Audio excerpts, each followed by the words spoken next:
telemetry riding on board with Graham Rahal. It's one of the things that Graham said he was focused on for this season.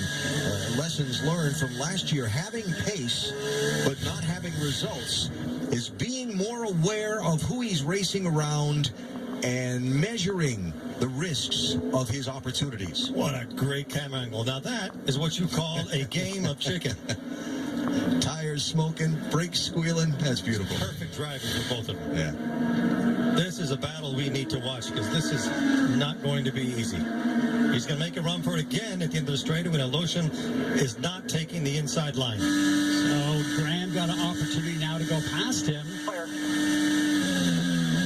What he wants to do is get it in front of him and hopefully stretch away from him so he's not in confrontation with a car that is behind him. And now he's doing a great job here. Probably thought that he was quickest anyways. Oh, he's in another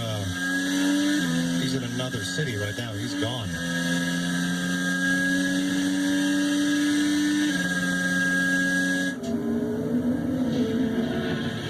So Graham Rahal in 13th after starting the race back in 20th place. That's an improvement from where he was in... Well, and he's on the red tires for the rest of the race now, right? On the softer tires for the rest of the race. Remember that last year he qualified up front, had his time disallowed because his car was underweight after qualifying. He went all the way to the back of the starting grid and came all the way through to finish 4th. So making something in this particular race out of bad starting position is not something that is not done before by Graham. Simon Pagenaud 1, James Hinchcliffe 5, racing for 6th and 7th.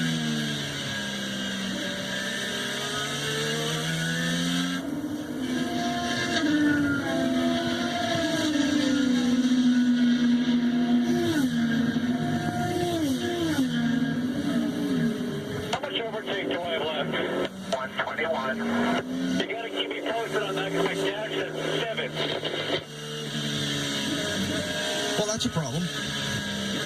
James Hinchcliffe, he'll know when it doesn't work. Yeah.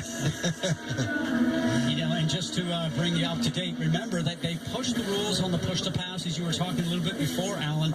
Now a driver can turn it on and turn it off when he's got the pass completed. Before, when you pushed it, it would turn itself on for a set amount of time, and you would eat up those minutes, if you would, of push-to-pass. Now a driver can plan his way of getting through the turn.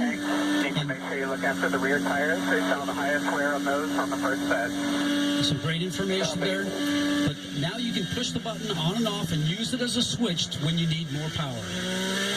And when you use it, you have to make sure you're very close. You can't just use it to catch up to a car. You have to use it as you're passing somebody. He's picked up a few spots in the race so far, Jan. Yes, he has, and he's pleased about that because he said this is the worst the car has rolled off the trailer on a Friday this season. And, of course, it was a compressed schedule. All the practice sessions, other than this morning's warm-up, took place yesterday, Friday. He said we threw a kitchen sink setup, as it's known. In other words, they changed everything on the car for every practice and never found what he was looking for. So instead of changing it yet again, they decided, well, what we had in the warm-up, we're just going to fine-tune and do the best we can. It seems like he's making good work with that so far.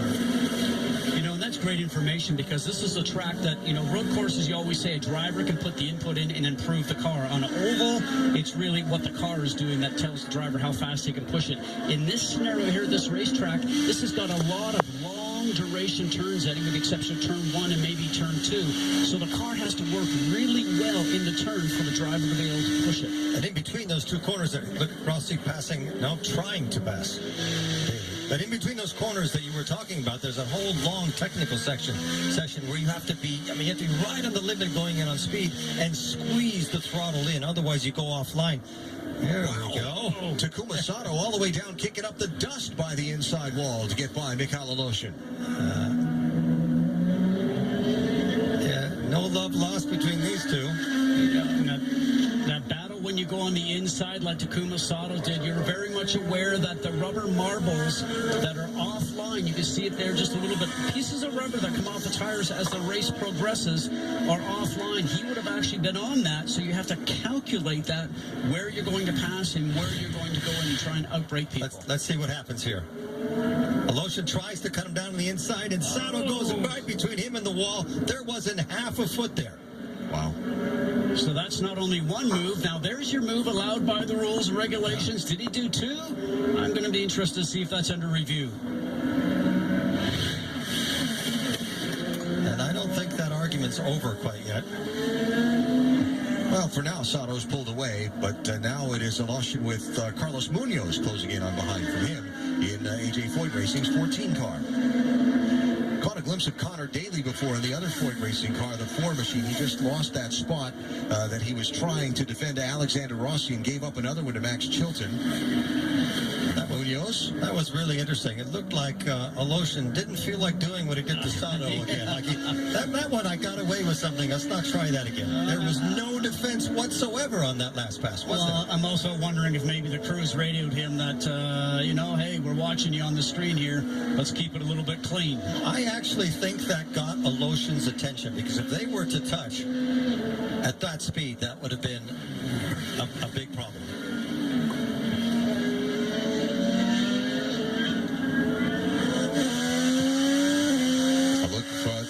Indianapolis Motor Speedway Road Course from Simon Pagino's car. Download IndyCar Mobile and access exclusive live in-car cameras, hear driver and pit crew chatter, and more only on Verizon. Elio Castroneves, a 3-time winner of the Indianapolis 500-mile race, is the leader. He got the lead on an exchange of pit stops over his teammate Will Power. We're back after this from your ABC station.